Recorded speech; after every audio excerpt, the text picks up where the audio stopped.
Hi everyone, Aaron here for Zollotech, and this is the brand new 2020 iPhone SE in red, white, and black. And so we'll unbox all of these, and this is a replacement for the older iPhone SE, which is basically an iPhone 5 or 5S body that they brought back as a less expensive phone and smaller phone for those that like a little bit smaller size and a more affordable price. So let's go ahead and take a look at these.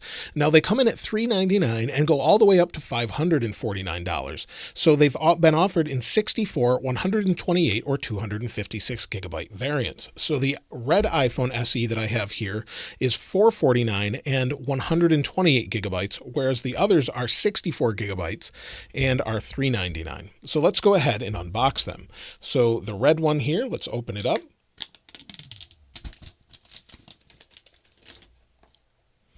We'll take off the wrappers on each one first.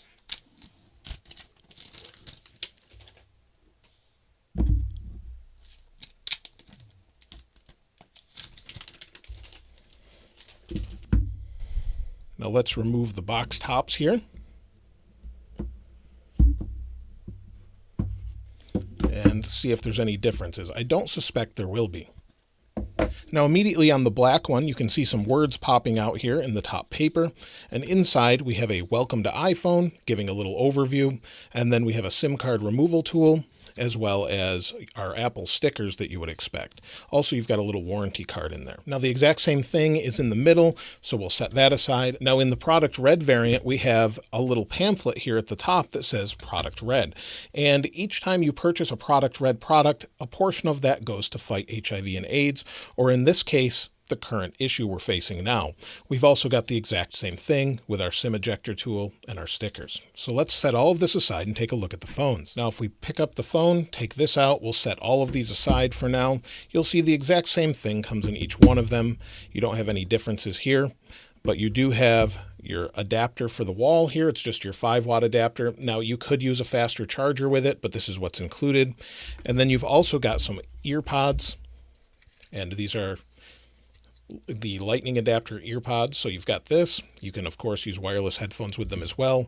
And then inside you've got your USB to lightning adapter. So you've got all of these included, and that's exactly what we expect with any iPhone we purchase now. Now each one of these is identical other than color. So let's take off the wrapper and then take a closer look at the overall design and specs.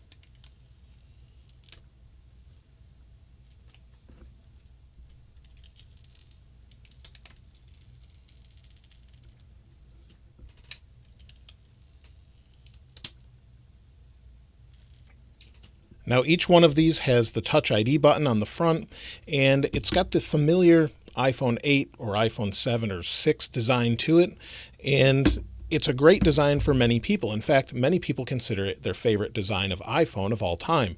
I personally like the little more squared off edges of the iPhone SE or 5, 5S, 4, that era, and maybe we'll see that with iPhone 12, but the SE looks like this.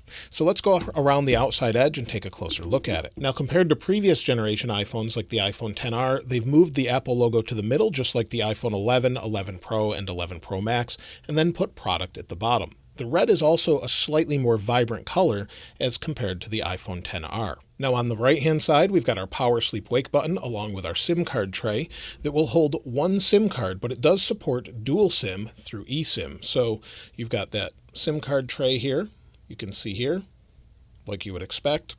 Then on the bottom, we have our speakers along with our lightning port. Now we do not have a headphone jack on this, and you wouldn't expect that. The iPhone 8 didn't have that either. On the left-hand side, we have our volume buttons and our silent switch, and it's just like any of the others you've seen.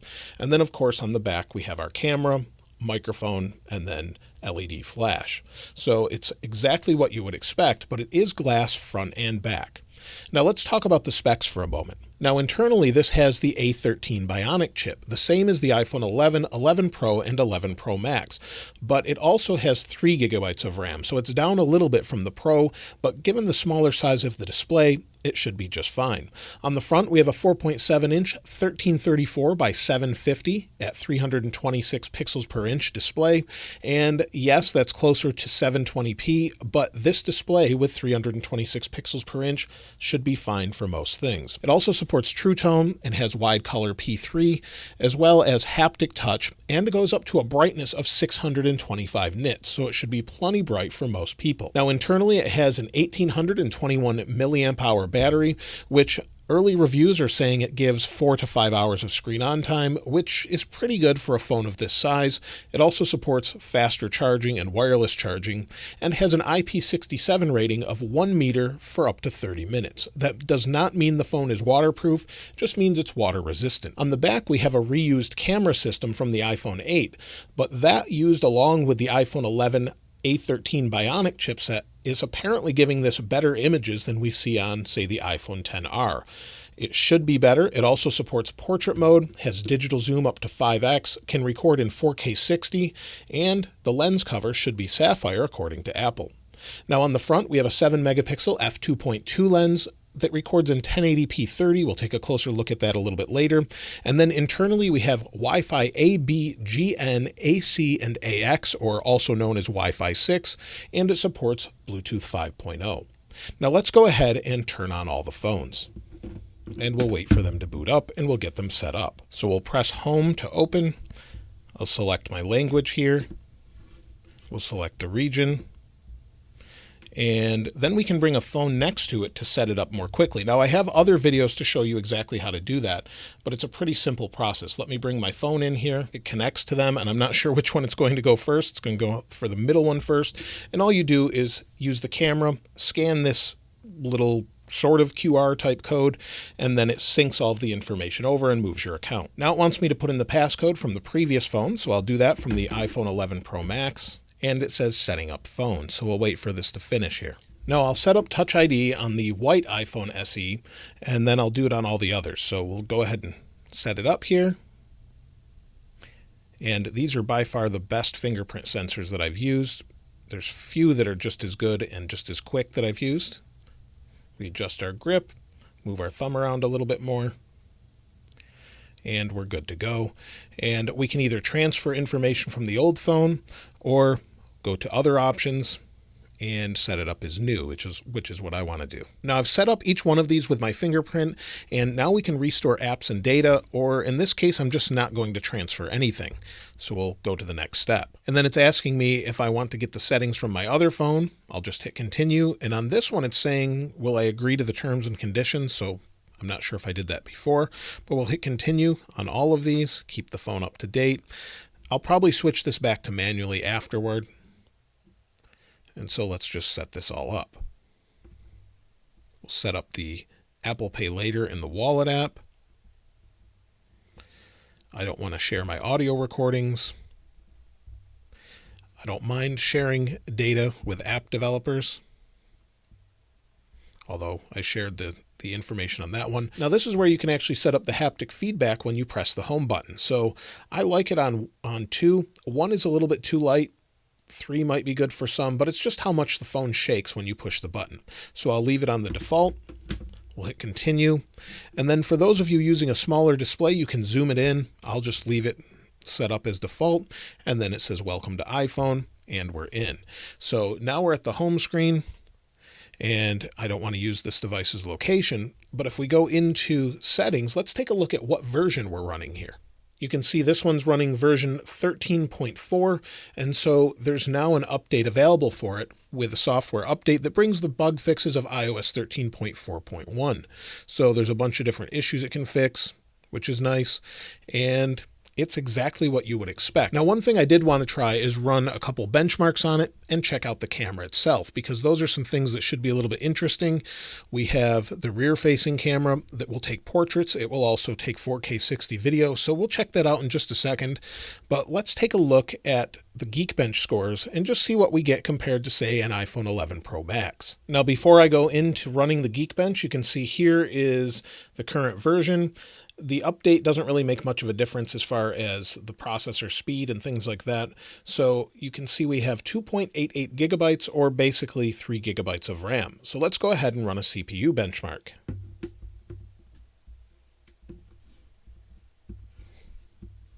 Now the benchmark's just completed, and it's interesting to see the huge variance between all three of them.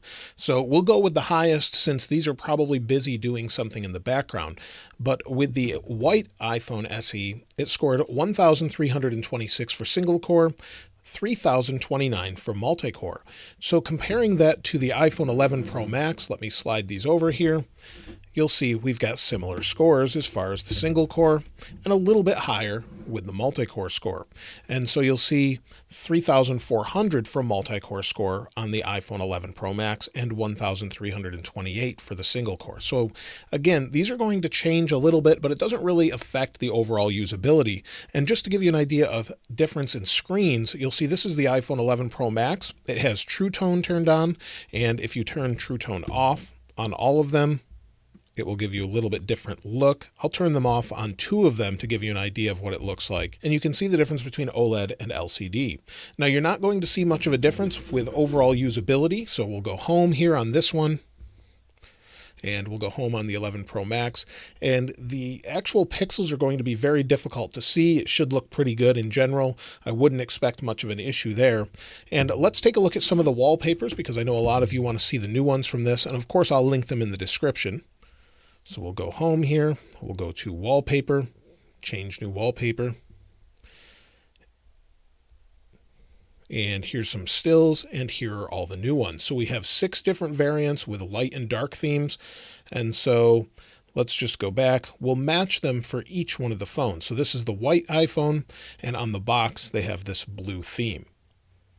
So it's setting wallpaper there.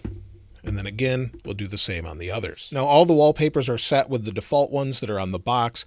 And one of the things you can notice maybe a little bit is this one has True Tone turned on. So if I turn it off, the display may look a little bit better, maybe a little bit more vibrant.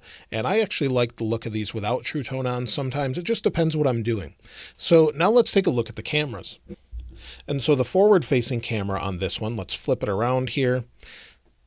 We'll hit continue, and you'll see the forward-facing camera looks pretty good. Let me go ahead and flip it over to video, and you'll see it says HD30 in the upper right. So HD30, we can't change it here, but I think we can change it on the back end of the camera.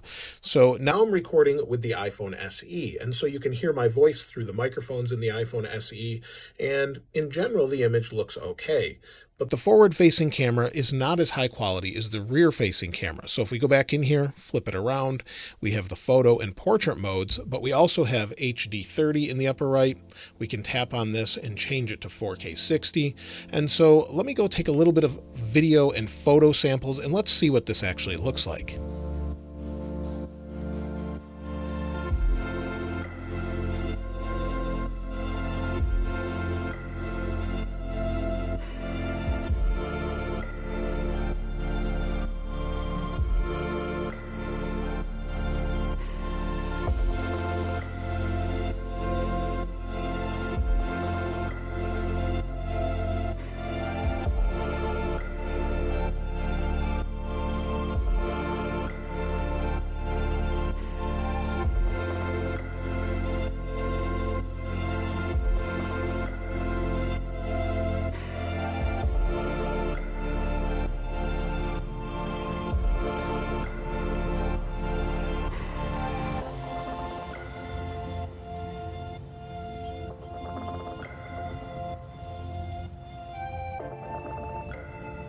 Now, for those of you that really appreciate a small phone, this is definitely small. It looks really small in my hands, but everything is super fast so far. Just using it for the few minutes that I have, it feels very much like using an iPhone 11, but with a home button. So it is kind of odd going back to Touch ID, but I really like Touch ID and have no issues with it whatsoever.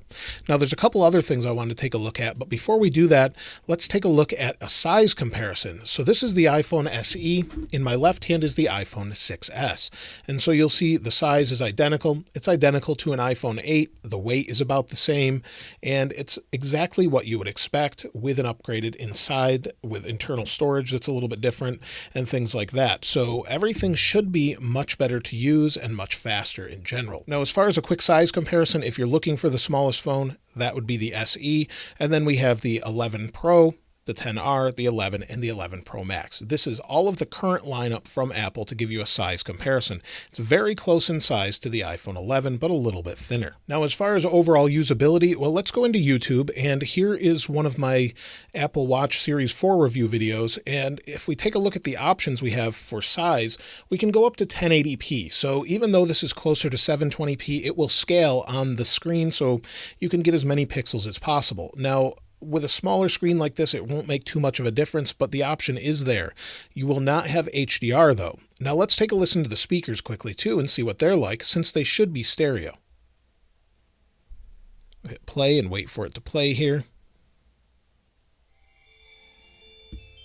Turn it all the way up.